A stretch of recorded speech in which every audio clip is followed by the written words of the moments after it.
Rhodenbaugh's greatest accomplishments may still be ahead of her, her accomplishments in the fast lane of an Olympic-sized pool will not soon be forgotten.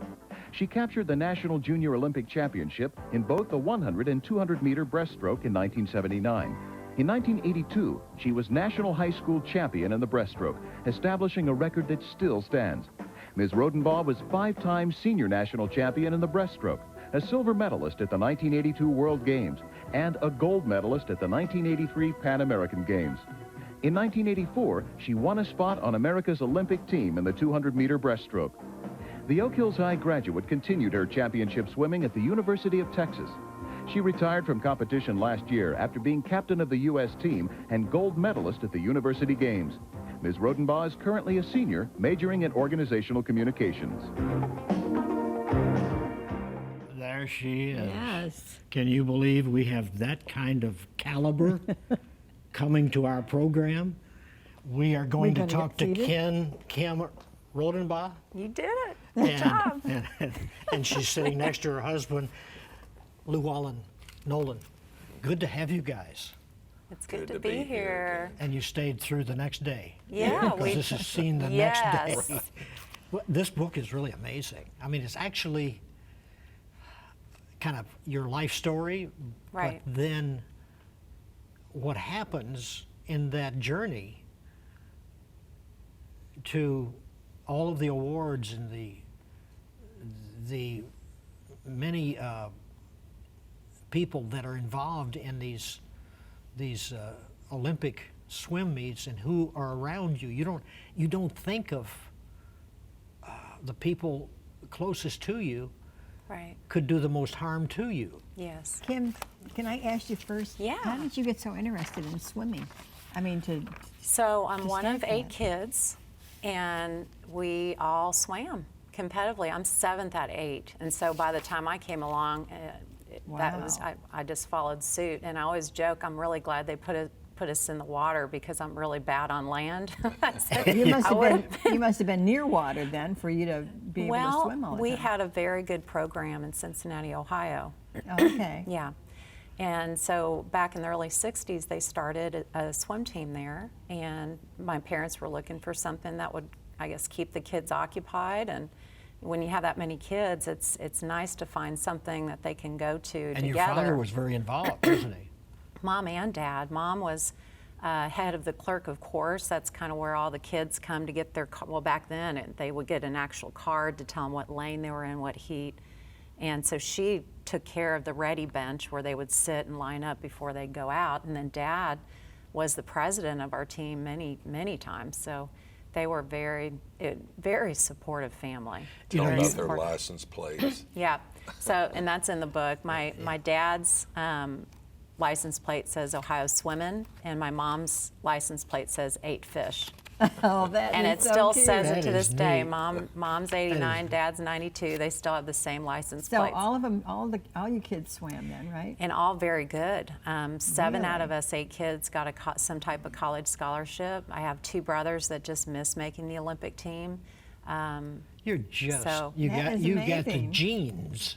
You know, I mean, it's like a football Yes. player. You have to have that DNA. Yes. Or it just, you can't make somebody do what you do. Right. We're all just kind of long and lanky, you Yeah. know. Yeah. And actually, I was short for a swimmer. Most of them were 5'11" and 6 feet. So I'm Really? 5'8", Know so I was that. kind of short compared to some of them.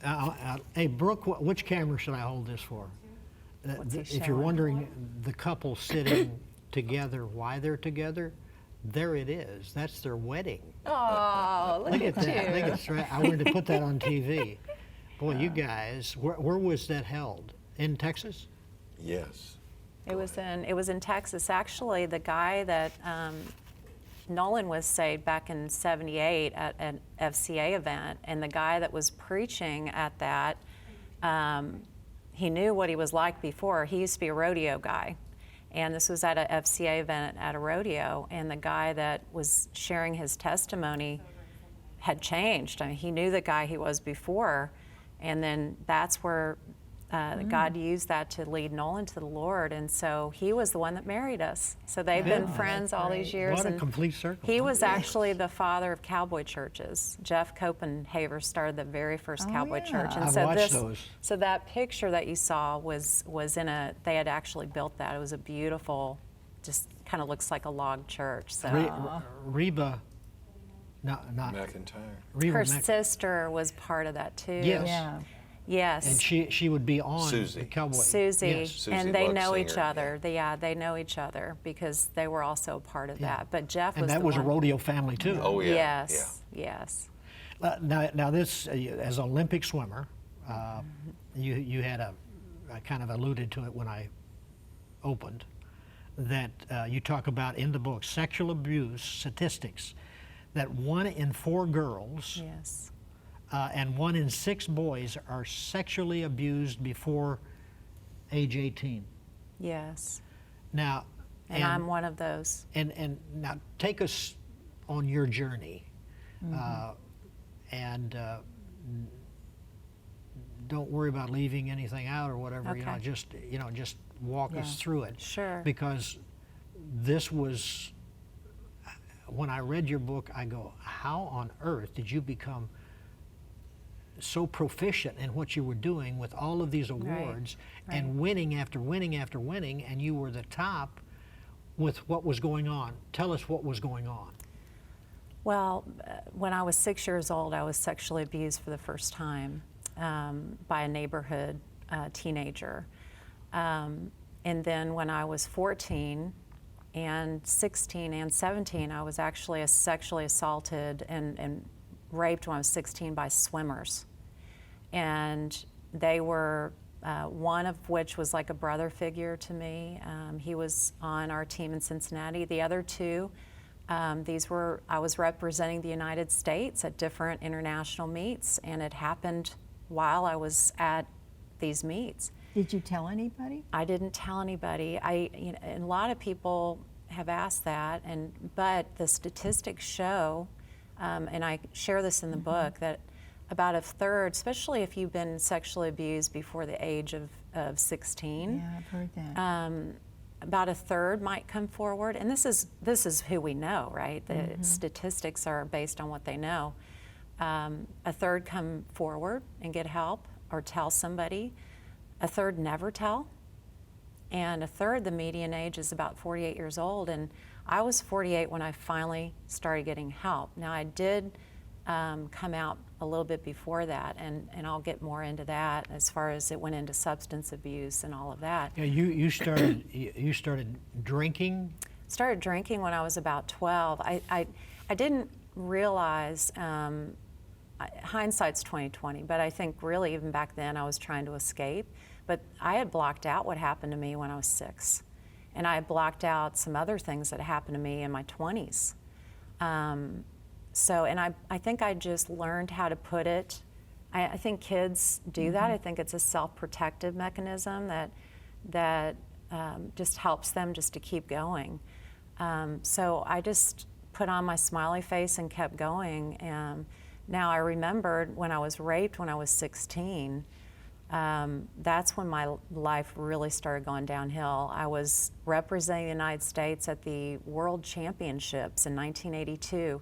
It was the best meet of my life. I got a silver medal next to Ute Gweniger, who was a, East German. Yeah. Yes, I'm dating myself. Steroid. They were all on steroids. Just as long as you don't look your age, it does not make any difference. You don't look your age. Thank you. Yeah. But anyway, I actually had swam before this happened and got two silver medals, one in the 100 breaststroke and one in the 400 medley relay, in which I swam breaststroke. And then after that, we were all drinking. We shouldn't have been doing that. But we were all drinking in one of the rooms. And at one point, the rest of them scattered. And I was in there with this guy that I did have a crush on. And he wanted to have sex. And I said no. And then, our bodies do different things. Sometimes some people fight, some people flee, and some people freeze. Well, I froze. At one point, I just kind of froze. And It probably had to do with what had happened to you previously. probably, and my personality, I was a real pleaser. You know, I think it's just depends on the person. But so yeah, it was the highlight of my career and probably one of the lowest points of my life. And so I just, at that point, the drinking got more excessive. I started smoking pot. I wasn't a Christian until I was 24. And so my identity was all in what I did. Christians smoke pot too, right? Yeah. Okay, just one. Well, as we'll get into, I was the alcoholic Southern Baptist Yeah, preacher's right. wife. So That's right. So that's Yeah. another part of my story. But anyway, the reason why I wrote my book, well, last summer I wrote an article, and it was titled Beauty for Ashes. Wow. And I had wanted to write maybe my story, and I had shared my story with someone Nancy Hogshead Makar, who I talk about in the book. She's been an advocate and has her own personal story of rape, not in sports, but she became a lawyer, and she's become just this warrior for victims of sexual abuse, especially in sport. But a lot of the stories didn't look like mine. Of course, she had the gymnast who had been sexually abused by the doctor, and a lot of athletes who've been abused by coaches. Yes. But my story was different, and I felt like I really needed to share my story. Because yours was actually with... Mine were other with, athletes. With athletes next these to were you. peers. And in the sport of swimming and skating and some of these sports where you have both male and females together, training together, Yes. traveling together, and you have, you look at them as peers. Yeah. You don't really look at them, and especially now, you have such a huge age difference. You might have a 13-year-old girl on a national team with a 30-something-year-old man, because now it's become professional. They have sponsors, and so they can continue to swim. I'm not saying all 30-something-year-olds are pedophiles. I'm not saying that, but you look at each other as peers instead of this is an adult. And the things that happened to me, they were adults. The first thing that happened to me was when I was 14, and the person that assaulted me was 20, like in his 20s. And so Well, one time, I don't know, maybe it's the same time when you were actually asleep. yes, and you I was woke up asleep. being molested.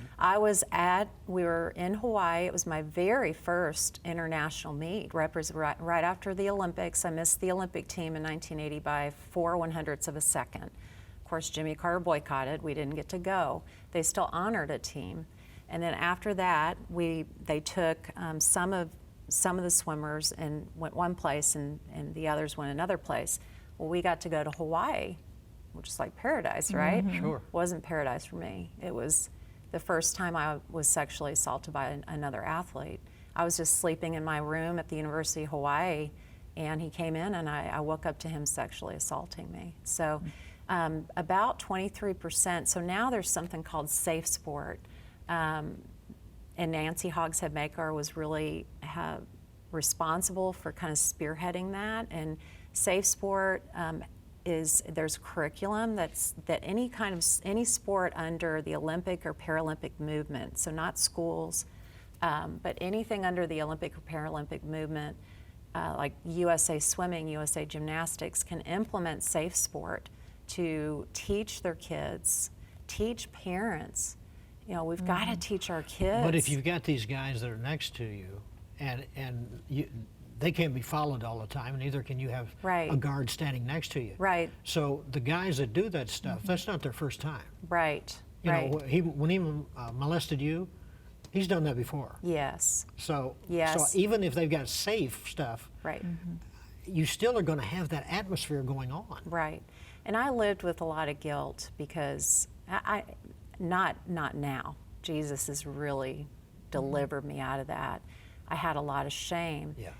Shame says I'm a mistake, right? Guilt is I made a mistake. And you can't forgive yourself. Right, right. And a lot of victims, and society does a really bad job at shaming victims. They really re-victimize them. Yeah. I mean, I heard things like, why didn't you tell somebody? Or why, while you were drinking, what did you expect? Things like that. Oh, And my they goodness. just shame the victims. And So I gave him permission because you were drinking. yes, Okay. yes. And I'm sure all of you have Now seen you this. became bulimic too. I was right? bulimic and anorexic. So, So by you, the you time, had alcohol, you had drugs, you had. by the time I was at the Olympics, the Olympic year should have been the year of my life. It was my senior year in high school. And at the very beginning of that year, a brother figure sexually abused me. And that really probably hit me the hardest, believe it or not, even over the rape, just because this was someone I really trusted. This was someone I had known since I was a little girl. Unbelievable. And so that was, and then I had to see him twice a day, every day. We were training like 6 hours a day. It was Olympic year. So and you didn't turn him in, you just lived with it. I just lived with it. I had so much shame, I guess, from the time I was little. And then when I was 14 and then when I was 16, I just, like I said, a third never say anything. Did you ever say something I did? Did you ever blame yourself? Yes, You yes. did. That's part of the shame that victims carry. I think particularly when it's a peer, because you think, well, maybe I did something to lead them on. With a coach or even like the doctor, you are brainwashed because there's a lot of grooming that is involved in when that. did you come to know the Lord that helps get rid of this guilt? So I became a believer when I was 24 years old, so in 1990, so I was saved, but there were so many layers of pain. You were saved in 1990. There's so many believers walking around, and this is a very important thing to talk about because there's so many believers out there that, like me, they put the smiley face on, but there's still so much bondage and so much that they're battling with, and we don't do a very good job at being real in the Christian community and really sharing our stories. You point out in the book that it's hard to trust Christ because he loves you so much, to accept that because you don't love yourself. You have to love yourself. So how do you receive a loving God when you don't love yourself? Right. It was really hard for me to trust him because I didn't have trust for really anybody in my life. I loved people, but Smiley face. and that's the master of the mask. That's I the mean, that's the title of it, was because I was a master at just putting, and so many people, after the article came out, so last summer, my article, Beauty for Ashes, was picked up, and the response was so incredible. I heard from parents and coaches, people were sharing stuff with me, private messages that they had never shared with anybody. This is what it brings out, isn't it? It was what you're doing today amazing. Yes. will change the life of somebody watching. Yes. When you were, your first marriage, when you were in bed, something happened. Yes, I was triggered. That was back when I was about 26 years old. 1992. Yes, and I was triggered, and all of a sudden, all the things started coming back. And so the guy you married, what's going on? Yeah, I mean, I was literally in a fetal position on the kitchen floor at one point. I was being bombarded by all of these images, and I mean, Herman and Sharron, it took me even years later. There's layers in healing. Yeah. You know, well, you tried to commit suicide. I tried to commit suicide twice. Yeah. Yeah, twice. So you just wanted to get out of this life. You know what? I talk about this too. There's a book called The Body Keeps the Score. And if you don't deal with trauma, it's got to go somewhere. A lot of times it manifests in addiction, eating disorders, depression, and physical problems, mental, emotional problems. Yeah. So I had all of that. My body was affected, mind, body, and spirit. And so my depression was so debilitating. And of course I was drinking, which is a depressant. So here I was drinking and depressed, and you know, the enemy had me. The whole thing. The enemy had me right where he wanted me. Sure. He had me Trapped. And the last time I tried to commit suicide, at that time I was a preacher's wife. So my ex was a First Baptist preacher, and that's a whole other story.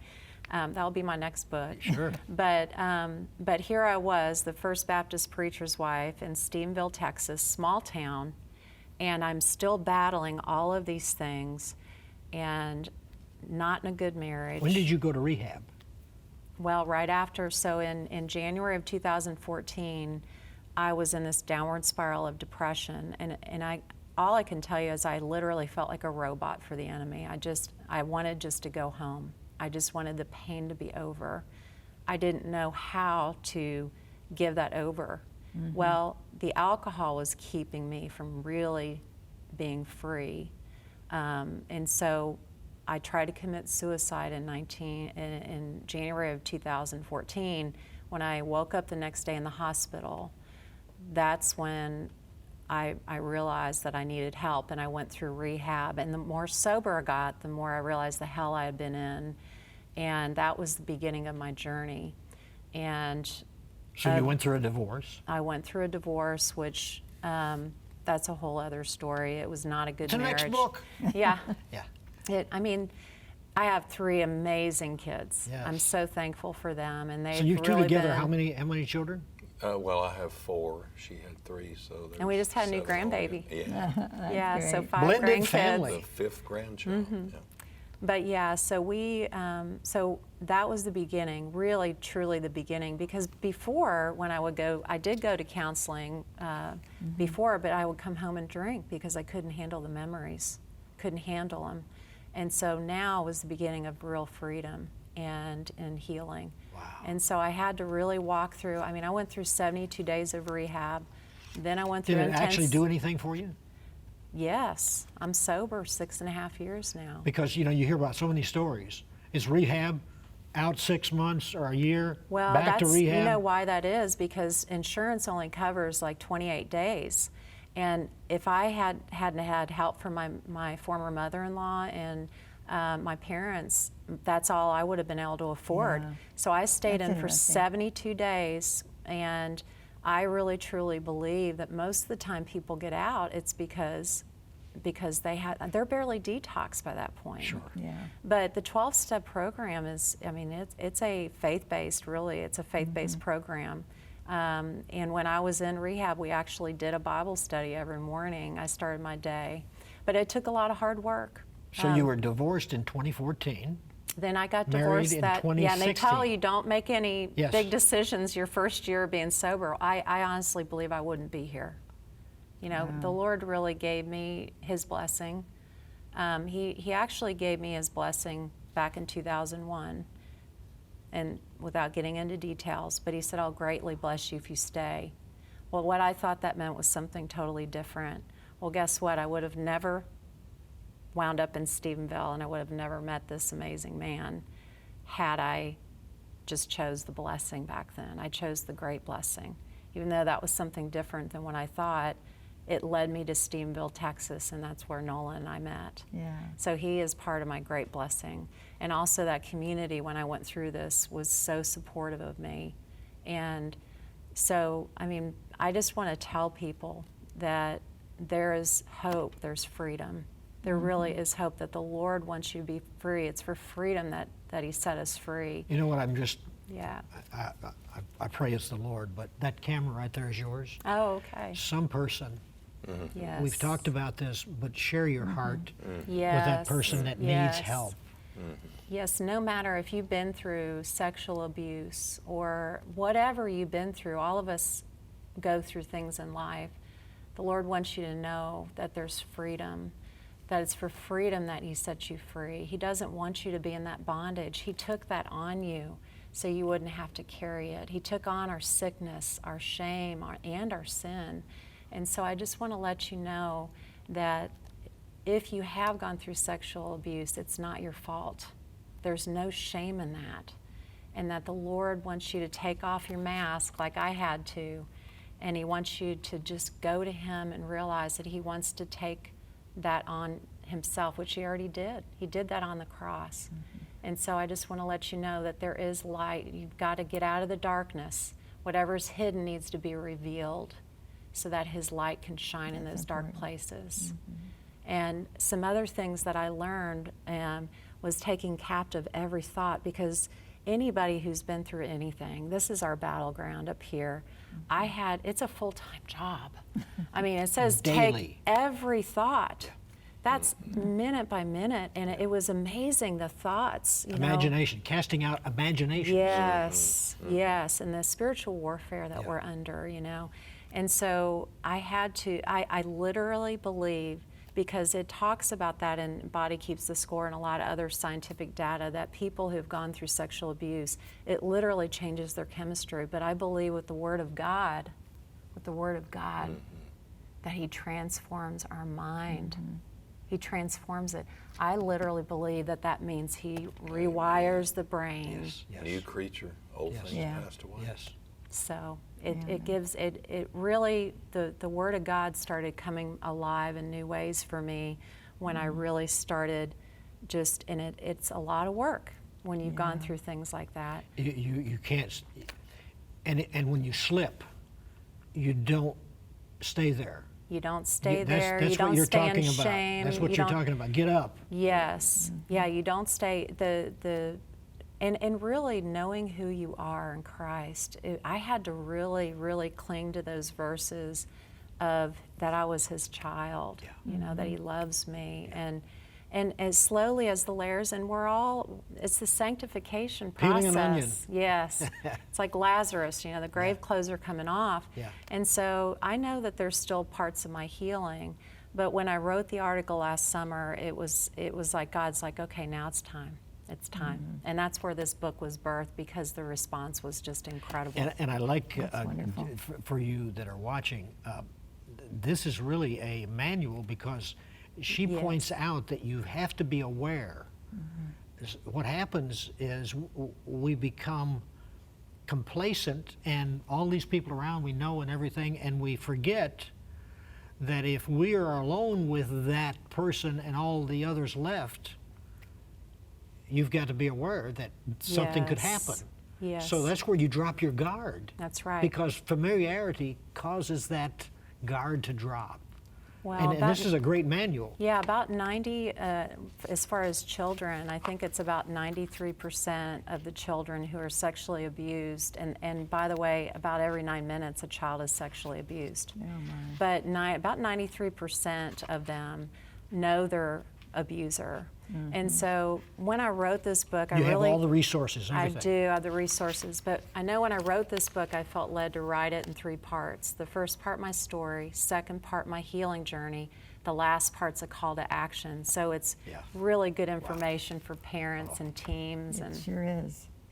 yeah, Master of the Mask. It is well written, thank easy to read. you. Easy to read. You yeah. could take this on your next flight and finish it Yeah. after the flight. So this is a great opportunity for you to understand what is going on in these stars that are in sports and Olympics and pole vaulting and the 880 and the 400 dash and the 100-yard dash. You look at all of them and go, this could be going on Yes. right around them. You So know it is. get your book.